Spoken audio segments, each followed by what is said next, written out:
What's up everyone, welcome back to the channel. Boozer here, thanks for stopping by. In today's video we're going to talk about this upcoming Soulstone event and how to navigate it, especially if you are planning to do your Thor fusion or if you're interested in Freya and all that stuff. So we'll try to break it down here in this video and we'll go over my thoughts and reasonings for everything and hopefully give you guys enough information for you guys to make some educated decisions. So let's jump right into it. Alright, so hopping over to the tournaments tab, we do have the Soul Chase tournament here happening in about 16 hours. So I've heard people saying like, oh, maybe this is the Odin Chase and all that stuff. I don't think it's going to be anything like that. It's just going to be a normal Soul Chase tournament. This is the event where basically it calculates the value of your pulls as opposed to the value of the shard or the soul stone that you're pulling. So in this case, it values the lower one. The lower ones have very good value in this kind of format, similar to how ancient and mystery shards have good value in champion chase tournaments. The smallest soul stone has very good value in this soul chase tournament. Also, heading over to the player and play calendar. So today is Sunday. You can kind of see the soul chase event right here. It is here and it is listed as legendary book and the void shard, which is a pretty standard soul chase tournament, and it's great. The void shard usually was pretty obtainable, I believe about 540 points, but recently it has been slowly creeping up. Don't be fooled, the point totals on this tournament, they look low, but the average expected points from Immortal Soulstone is actually very, very low, and there's very wide variance because obviously you can get 1 point or you can get like 1,000 points, right? Obviously. So there's a very big variance, but average expected is about 5. If it's boosted with the 2x boosted, there is actually a event happening alongside the Soul Chase event, and it's going to be an awakening boost. So there is an awakening boost. So you're going to get higher chances of getting 5 and 6 stars from the small ones, and then higher chances of getting the 6 star from the medium ones. So this is one of the best events for anyone looking to capitalize on, having larger soul stones, larger souls for champions, right? Especially if you're not a spender. If you're not a spender, these soul stones are very limited to you. Even the small ones, yes, you can get a bunch of them a month from doing Hydra, just participating in random things, doing Iron Twins and all that stuff.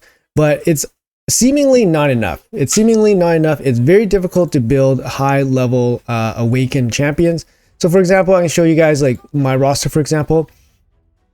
I've only built 3 6-star awakened champions since this system has been implemented. I believe it's been about 2 years now almost. So I have only Rhodos, Taras, and Trunda, and my next 6-star is very far away. So I'm starting to save up resources for my next 6-star, and I can tell you it's probably going to be 4 or 5 months away. You can see here I only have 19 of the big ones. The big ones are the limiting factor. So plus 26, so I have 45. So I'm missing 255. That's probably going to take me 4 or 5 months to acquire. So like I said, guys, getting the big souls is very, very difficult if you want to, grind it up, but it is guaranteed value in the end, right? Instead of gambling. So for an event like this, where you gamble and you get higher odds of, hitting your lucky hit, it's actually not that bad of an event for people that are, obviously, low spenders or don't spend in this game, because it maximizes the chance that you get something decent from your Soulstone gamble, as opposed to spending them on non-boosted events or spending them for other events like, Soulstone rush events, which just calculate the rarity of your stones. Those generally favor the bigger stones here. So for this event, the chase event, I definitely like using the small ones for the boosted chance that you get a 5 or 6 star of something relevant for your account. Also keep in mind that if you get higher rarities, higher rank and rarity of souls, you can also sell them for more value, which gives you obviously more coins and resources for you to save up to buy whatever relevant champion soul you need. But Boozer, there is going to be a deck of fate in the future. Should we be concerned about this and this event? Is this event bait? That's the big question, right? Is this event bait? No, I don't think this event is bait. It's just a standard event that happens every 4 or 5 weeks. Usually this Soulstone chase with boosted odds for the small and medium Soulstone has been happening every 4 or 5 weeks. It usually happens around the first week of the fusion, whether it's before the fusion or after the fusion. So this seems par for the course, regular business as usual for Plarium. It is an event that is very good in my opinion, especially like I said for myself, which is like, you know, low spend or no spender, just grinding resources from the game. It's a very good event. Like I said, it gives you great odds or the best odds at pulling something relevant, and it pairs it up with a very good event for actual rewards. All right, guys, just some visuals here for you guys. So this is a Soul Chase event from 2 months ago. You can kind of see here the prism shard here replaces the void shard usually at 545. And then you see the other thresholds here. So the rewards are going to be pretty standard to this. But this was from 2 months ago. So I'm going to show you guys another visual here from earlier. This was from last month. You can kind of see here that the void shard actually went up from 545 to 675. And that's pretty significant. Even the small energy went up from 30 to 50. So there are increasing increments here to these rewards, and you can kind of see here like the 2 books got moved up too. So the first book comes later, and this barrel replaces the initial book. So the rewards have been getting a little bit worse in terms of how much you have to, you know, pull for them. Although I think even without the rewards, the prospect of the boosted rates is very, very nice. I definitely think it is worthwhile considering to pull. And mainly it's because if there's a potential deck of fate, I'm going to look at the calendar right now. If there's a potential deck of fate, it's probably going to come sometime after the Thor fusion. You can kind of see the schedule is pretty packed. There's no real downtime here for anything. And if there was a potential deck of fate, it's probably going to be a secondary component. It's not going to be the main component to the deck of fate. They could definitely pair it with shard openings, champion training, dungeon crawling, just an example, right? But I definitely think that once that event drops, it's probably going to be sometime after the Thor fusion, just because of how packed the Thor fusion is, because you're going right into summon rush into summon rush. There's really no room to add another event. So I think potentially the heroes deck of fate will probably be sometime Thursday. It'll probably be a summoning event on Thursday, and it might include Soulstones. I definitely don't, I'm not opposed to that idea. However, in deck of fates, here's the big thing. In deck of fates, usually the small Soulstone is not worth a lot. Okay, so usually they're worth, I think, 10 points. And for example, the big rock here is worth 4,500 points, I believe. So that means you need 45 of these things to equal one of these things. Usually this is not a great conversion for Soulstone events. So holding them for the possibility of using them in the soul and in the deck of fate, it seems like it's not going to give you a lot of value. Okay, and if you are facing down this event and you are super strapped for resources to even attempt like a Freya event, a deck of fate event, then I think you probably won't be able to do it, considering that the amount of resources most likely needed for the Freya deck of fate. If you're cutting it super close, then yes, it is definitely worth it to save all your resources towards your goal of getting Freya in a deck of fate. However, we don't know if there are Soulstones attributed to it, and perhaps your other resources won't be enough to clear the Freya deck of fate. So it's just something you have to realize and, manage your expectations, right? My argument is you're probably not going to be getting a lot of value from your small stones during the deck of fate if the soul stones were part of the deck of fate. And that's usually how it goes. Usually you save the medium or the big ones. So the more interesting argument is, do I use the medium ones for this upcoming Soul Chase tournament that's coming up tomorrow?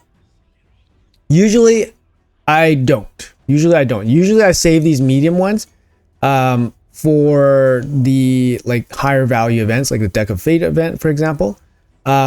However, in this situation, I have a significant amount of resources, and I'm not opposed to using them. They just somehow accumulated. So I have 58 sacred shards. This is probably the most I've ever had, but I'm not opposed to using it. So for me personally, I don't really need to super save my soulstones and hope that I can get value from them in a deck of fate so that I don't have to use so many shards. For example, in this case, for me, I would take the extra odds of pulling a 6-star from the immortal soulstones, so the medium ones, during the champion chase, so that I can potentially get an upgrade for one of my champions. As I've outlined earlier in this video, it takes freaking forever to get any of the higher value souls unless you get super lucky by pulling them from a shard. So for me, I'm probably going to gamble the medium ones as well for the soul chase event. But for you, it's definitely, you know, something that you need to evaluate. Like I said, the medium ones are decent value for any kind of soul related event. So definitely worth considering holding on to these if you guys are on the edge of resources, for example, the edge of shards, for example, and the edge of like your other resources and able to complete like a Freyja. Keep in mind your main objective probably is to complete Thor first and then worry about Freyja. Just send you back here. Freyja, like this event dungeon is open for 6 weeks. So Freyja definitely has this amount of time to show up in the game. It doesn't necessarily mean that it'll show up next week, the week after. It could show up at the end of this, right? It's, you know, there is some time here. So, but that's the unknown. We're not sure. All right, guys, so back to the calendar. So the last thing to consider is that there is a CBC happening on Tuesday. So if you guys are pulling stones, make sure you guys wait until Tuesday or CBC to pull your stones. It is a non-personal CBC. So, you know, some people don't care about that or they want to limit their points. But it's just something to consider, just something to remember that the soul chase is during the CBC event. All right, guys, that's going to be it for the video. Hopefully I explained myself, my reasonings enough in this video, and got for you guys enough to think about. But basically, it boils down to how much resources you have in all your areas and whether you are actually in contention of finishing one, finishing the Thor fusion, and 2, considering doing the Freya deck of fate. If you have the excess resources, then you know definitely the Freya deck of fate comes into mind. And if you do have excess resources, then you know, it makes sense to maybe use your soul stones here and then use your excess resources towards the Freyja. This boosted event is really good, but it is something that you can skip because it will show up again. So it really just depends. And having the boosted, you know, event happen during a soulstone chase, again, is not something that is super exclusive or special or anything. So it's definitely worthwhile to skip if you guys are on the edge or feeling a little anxious about saving your resources for potentially a big event in the future. All right, so and then I want to show you guys the rewards one more time. So this is the most recent one, about 4 or 5 weeks ago, I think about 4 weeks ago. So you're kind of shooting for maybe like the void shard. Keep in mind that even with the boosted rates, you're probably looking at around 8 or 9 points per small stone. So you need at least 70 small stones probably to get this void shard. For me, like I'll probably get it with whatever I got. And the barrel's just it's pretty low value overall. But don't be surprised if you don't come up, you know, if you don't get enough points, because it's actually very hard. It's very high variance on these soul stones. So just keep in mind that, and yeah, keep in mind your overall resources, how you plan to use them. Make sure you don't jeopardize anything to, you know, jeopardize your Thor fusion. I don't think there's going to be any kind of soulstone event for Thor, so you can rest easy on that. But definitely it is a consideration for Freyja's deck of fate. But like I said, the small stones are not worth that much. And if using 100 small stones makes or breaks your Freyja, then, you know, maybe you need to consider holding on to them. But we don't know the time frame for it. That's the thing too. You might have time to generate those resources. Anyways, up to you guys to make that call. Hopefully I laid it out for you guys here. Let me know in the comments below what you guys are doing. Appreciate your time watching the video as always. Have a great end to your weekend. I'll see you guys tomorrow for the start of the week. Take care.